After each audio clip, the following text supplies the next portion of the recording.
Hey, welcome back, Akuo. So glad you guys are tuning in.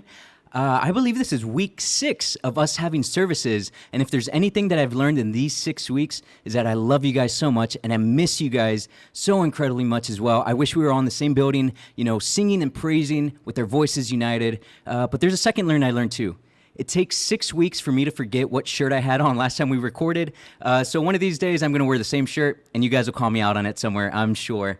But anyways, God doesn't care what shirt you have on, what you're wearing, what you're doing right now. Let's just all get up and sing because our testimony is the same, that our God is so, so good. We could never deserve it. We could never earn it.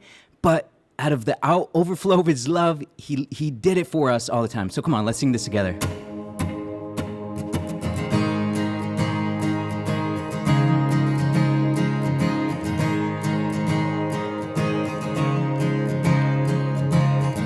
I saw Satan fall like lightning. I saw darkness run for cover. But the miracle that I just can't get over, my name is registered in heaven. I believe in signs and wonders. I have resurrection power. Yes, I do. Still the miracle that I just can't get over, my name is registered in heaven. Oh, my praise belongs to you forever. This is my testimony from death to life, 'cause grace rewrote my story. I'll testify, by Jesus Christ the righteous, I'm justified. This is my testimony, this is my testimony. Come together, sons and daughters. Come together, sons and daughters. I'm bought with blood and washed in water. Sing the praises of the Spirit, Son and Father. Our God will finish what he started. Oh, our God will finish what he started. This is my testimony from death to life, 'cause grace rewrote my story. I'll testify, by Jesus Christ the righteous, I'm justified. This is my testimony, this is my testimony. All right, so let's sing this next part out, because if we still have breath in our lungs, that means we can still praise him. That means God's still not done with us. He's making all things beautiful in his time. So if I'm not dead, he's not done. If I'm not dead, you're not done. Greater things are still to come. If I'm not dead, you're not done. Greater things are still to come. Oh, I believe. If I'm not dead, you're not done. Greater things are still to come. That's our hope. If I'm not dead, you're not done. Greater things are still to come. Oh, I believe. If I'm not dead, you're not done. Greater things are still to come. Oh, I believe. If I'm not dead, you're not done. Greater things are still to come. This is my testimony from death to life, 'cause grace rewrote my story. I'll testify, by Jesus Christ the righteous, I'm justified. This is my testimony, oh, I'm alive. This is my testimony from death to life, 'cause grace rewrote my story. I'll testify, by Jesus Christ the righteous, I'm justified. This is my testimony, this is my testimony.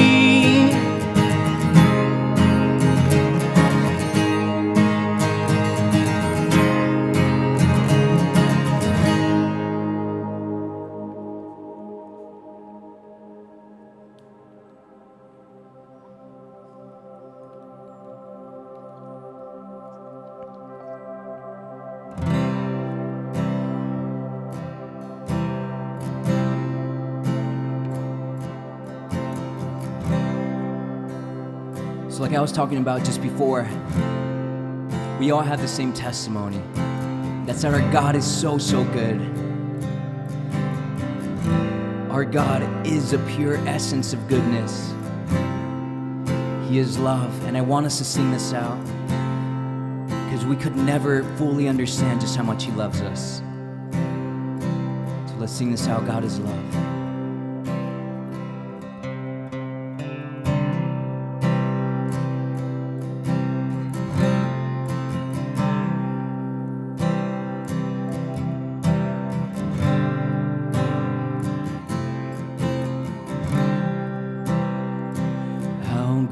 This love, oh, it's moving all my mountains. This perfect love, it's casting out my fear. How great this love, oh, it welcomes me like family, and anywhere I go, it meets me there.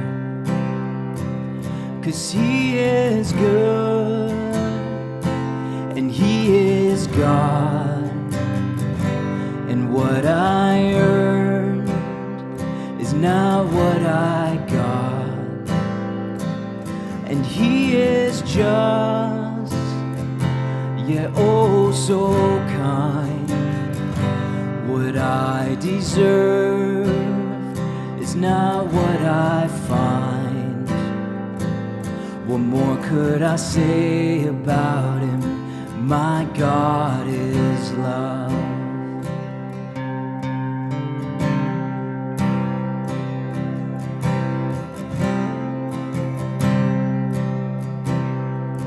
How great this love, oh, it's faithful through my failures. This trusted love is with me to the end. How great this love, oh, it's closer than a brother. And this is love. He died so I could live. 'Cause He is good and He is God, and what I earned is not what I got. And He is just, yet oh so kind. What I deserve is not what I find. What more could I say about Him? My God is love.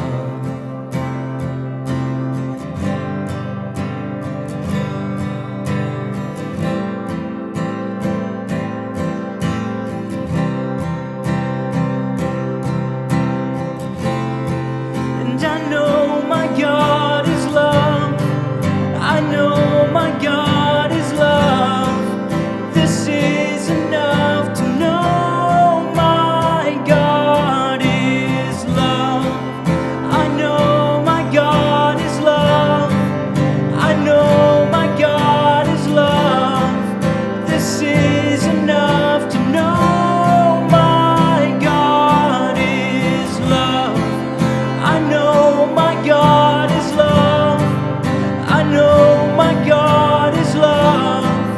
This is enough to know my God is love. I know my God is love. I know my God is love. This is enough to know my God is love.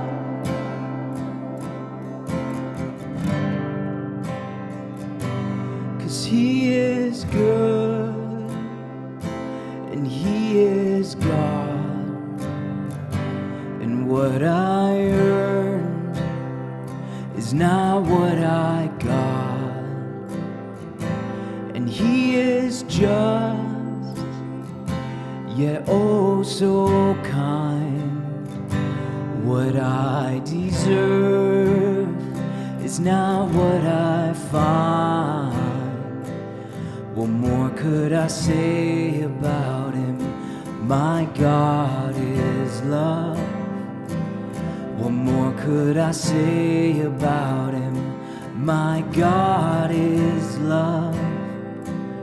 What more could I say about him? My God is love.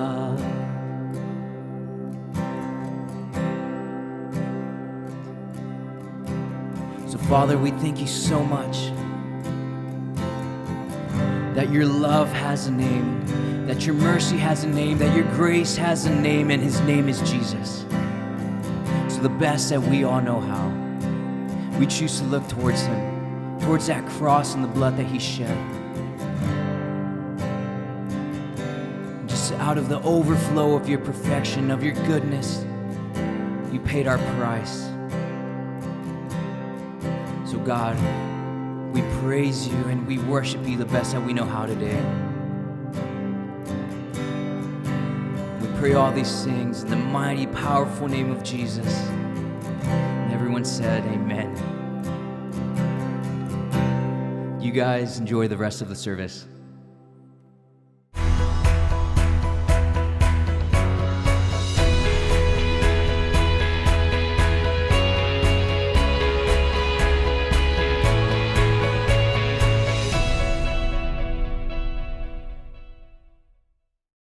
Hey Akua Church, it's great to be with you once again for week 6 of services with you. We are continuing this series called Learn To. In this entire series, we will be doing a deep dive of the 4 L's of Akuo. The 4 L's of Akuo are an explanation of how we will bring people in the community with Jesus and one another. Now, the ways that we are going to bring people in the community are by listening to God, loving people, leading by empowering, and linking to our community.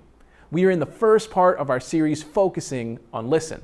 Now, our hope is that by the time this section of the series is done, you will have a great idea on how to listen to God's voice in the best way possible.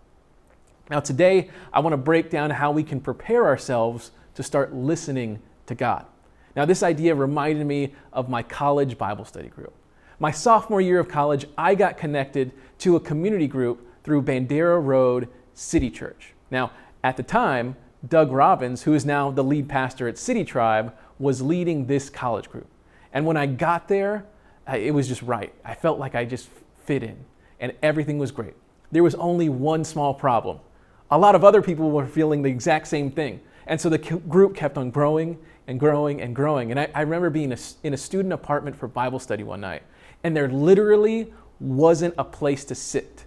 There had to have been 50 people crammed into that small apartment that night. Then when it came time to pray at the end of the study, each person would share, and the next person would share, and so on and so forth. So when we were finally done praying, I would look at my watch and it would be 3 o'clock in the morning. This would happen regularly. Now, while it was amazing times of fellowship, it wasn't the most practical thing for all of us. So one night, Doug let us know that we would be going from one group and splitting into 2 groups. He said that he would be praying for leaders to step up, and we should be doing the same. So as we bowed our heads to go and pray, I had this weird thing happen. It was like I could feel my heartbeat all the way up here in my throat. It was overwhelming. So after the meeting was over, I let Doug know what happened during the prayer, and I let him know that I wanted to be a leader for one of these groups. It was the first time I kind of stepped out in that way. Now, he thought it was a great fit, and he let me lead one of the groups. And it was the first time in my life that I'd ever done something like that.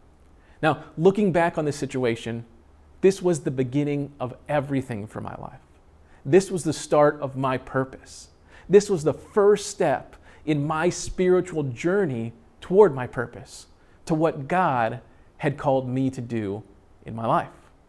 Now, for some of you right now, you're hearing what I'm saying and you're like, oh, well, that's great for you, Humbie. But for me, I haven't been able to hear from God at all, much less discover my purpose. Now, for others, you can hear from God, but you can't figure out your purpose. And some of you feel like you know your purpose, but you can't hear from God. Now, all of these can be tough situations to find yourself in. But what if I were to tell you that I believe that God has been speaking to you for a long time? What if I were to tell you that God has been letting you know what your purpose is for most of your life? You just don't know where it's coming from. You don't know how to look for it or how to listen for it. This line of thinking has informed me of what our big idea is going to be for today. Now, if there's only thing that you remember from this week, please let it be this. Our big idea is we can hear from God by understanding what we were created for.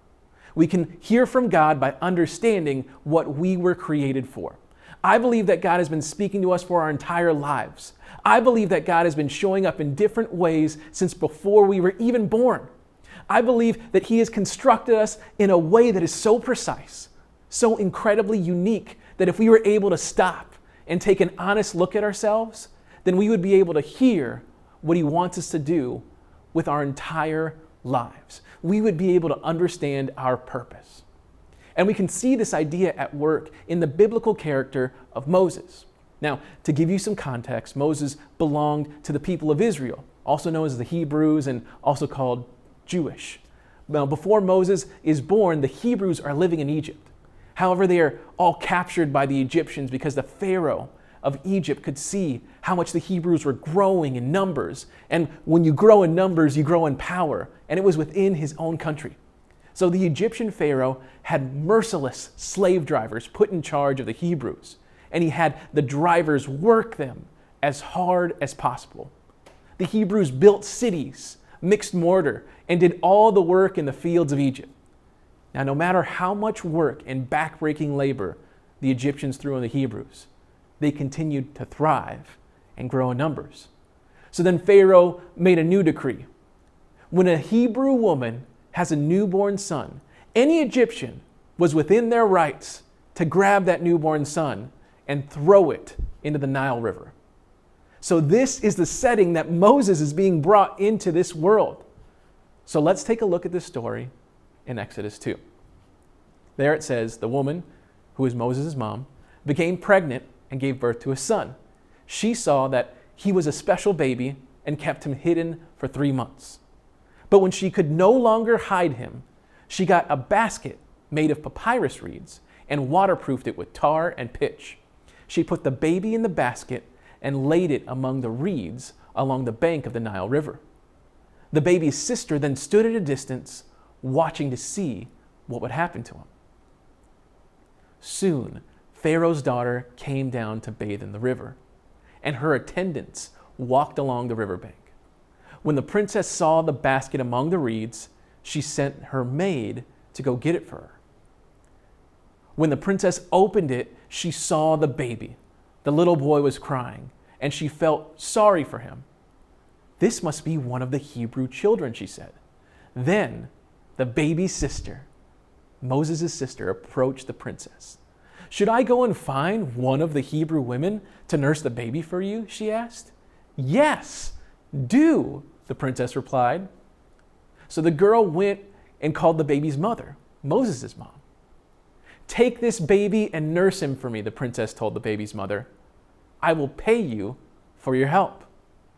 So the woman took her baby home and nursed him.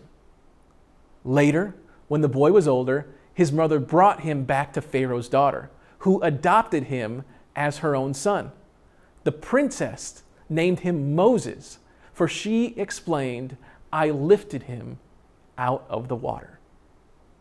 Now, there are 2 lines in this that connect to what we were talking about today. We are starting to see that Moses was going to be different, special. We can see how God is speaking through what Moses was created for. First off, his mom sees it and knows he's special. So special that she's willing to risk the penalty of the Pharaoh for her and her entire family. Then you see how things work out. Of all the people that could have found this baby, it's the princess of the Pharaoh. Then when you look at his name, Moses, his name is derived from the Hebrew word which literally means to draw out, to pull out, basically to rescue. Moses is a rescuer. And someday he's going to be called by God to help all the Hebrews escape from Egypt. And we can see the groundwork for that being laid right here. He has the right name and the right connection. So let's jump back into the story here. In Exodus 2, it says, "Many years later, when Moses had grown up, he went out to visit his own people, the Hebrews, and he saw how hard they were forced to work.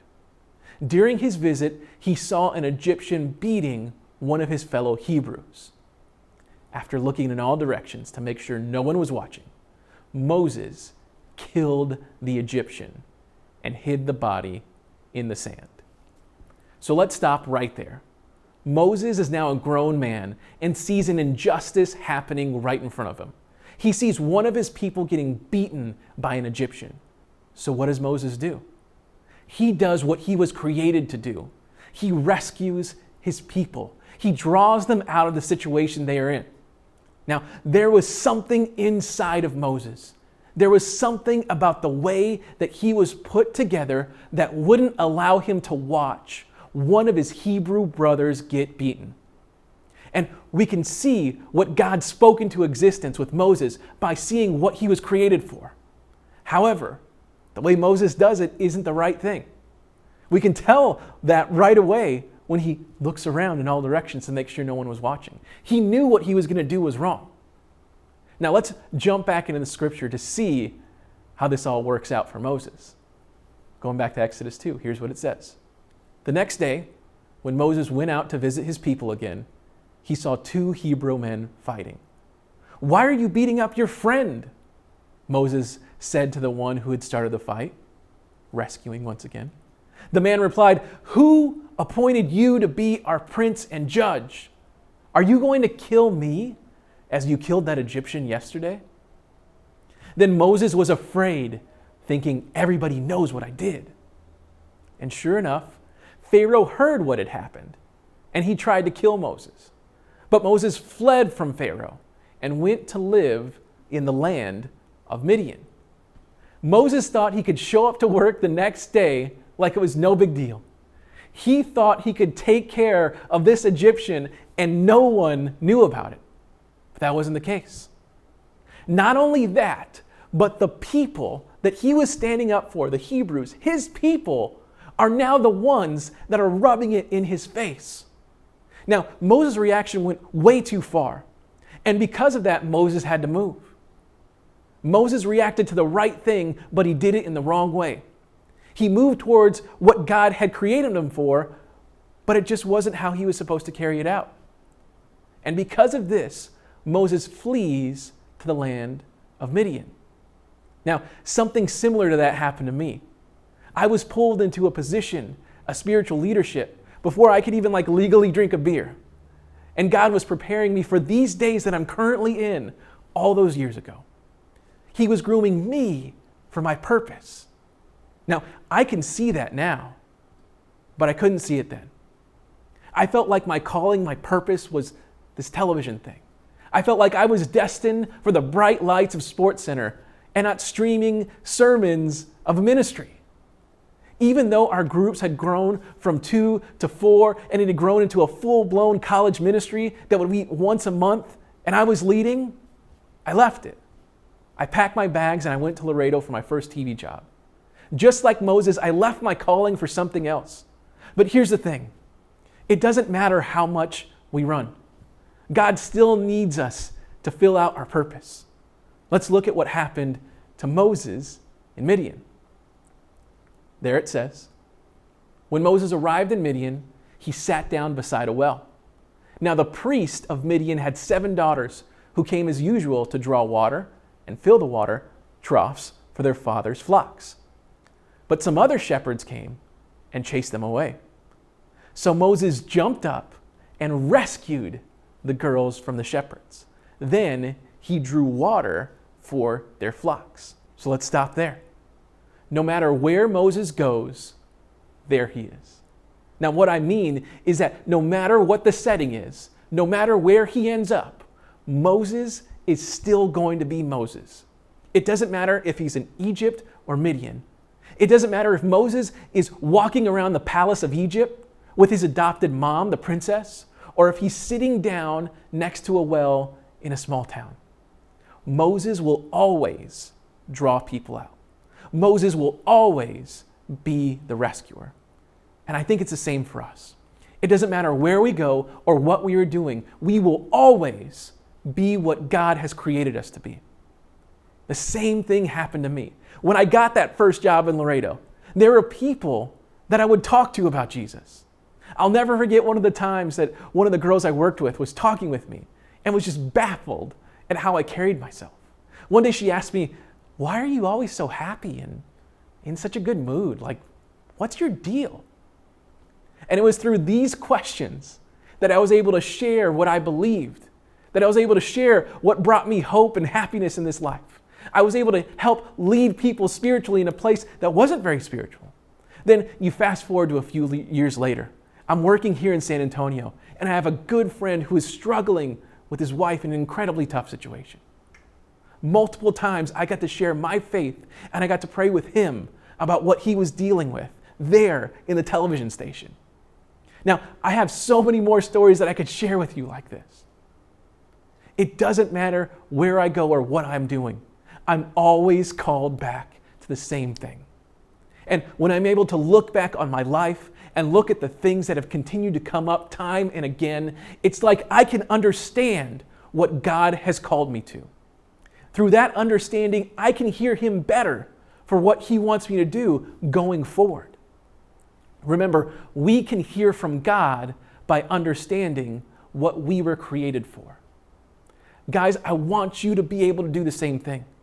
I want you to look at your life and see what situations you always seem to find yourself in. At your jobs, have you always seemed to play out a similar role? Are you always the organized one? In your family, did everyone look at you to fill a role? Did you find yourself being the protector of your younger siblings? What about with your friends? How do you fit in with them? Do you find yourself leading them when no one knows what to do? Do you find yourself taking care of your friends when they're going off doing crazy stuff? For some of us, we might look at these situations and say, well, I act this way in these situations because something bad happened to me when I was younger. Something traumatic happened and I feel this role now. Well, I want you to know that those bad things that happened to you, that have caused you to act a certain way now, can and will be used for good things for God. All of these things, good and bad, that have led you to be who you are, will lead you to your purpose. It will lead you to what God has created you to be. You just have to start putting it together. We can hear from God by understanding what we were created for. Guys, I want you to understand this so badly. I want you to know what you were created for so you can live out your purpose. I want you to get there faster than I did. My life would have been so much easier and would have been filled with so much more happiness instead of heartache if I just would have understood what God was calling me to. And I want you to get there because I believe you will never be fully satisfied in this world until you can figure out what God has created you to do. And then you actually start living it out. No matter how good anything gets, if you don't know your purpose, there will always be something missing. Now, because of that, I want to do something for you. This Wednesday, during our Zoom group, we're going to dive into what our spiritual gifts are. Not only that, there I want to give you a link where you can fill out a spiritual gifts test that will help you get closer to understanding what God has called you to do. Now, over the last few years, here's what I've learned about myself. I'm an encourager. I'm not like a great idea guy. I don't think about the future that great. I rarely have the right answer when it comes to what is the next right thing for the church world. However, when I see someone is doing the right stuff, I know how to pour gas on their fire. These are the kinds of things that get me excited. I want to help you figure out your purpose. Now, for a few reasons. First, because I want you to operate in your gifts in the best way possible for your own sake, to appreciate and live it out for God. For you to connect with God in a way that you never have. I want you to know your purpose. Not only that, but as we move further and the world starts to open up and we start to open up our doors, we are going to continue to grow. We're going to have all kinds of people showing up to our church. And when that happens, me and Abel won't be enough to take care of all those people. We are going to need you in those places. We are going to need you living out your purpose with all of these people that need to be in community with Jesus and one another. We are going to need you to live out your purpose in listening to God, loving people, leading by empowering, and linking to our community. Now, the first step in figuring out your purpose is you being in community with Jesus. Jesus was someone that understood his purpose perfectly. He understood that he was coming down to earth to live like a person, to live among all of us, to be tempted, to understand our grief, and live a life without sin. Then after that, he would sacrifice himself. Jesus knew that's what his purpose was, and he lived it out. So what he calls us to now is to simply believe in him. That's what he wants you to do. When you can do that, you can start your journey toward purpose and hearing from God. If you want to do that today, I want you to pray with me.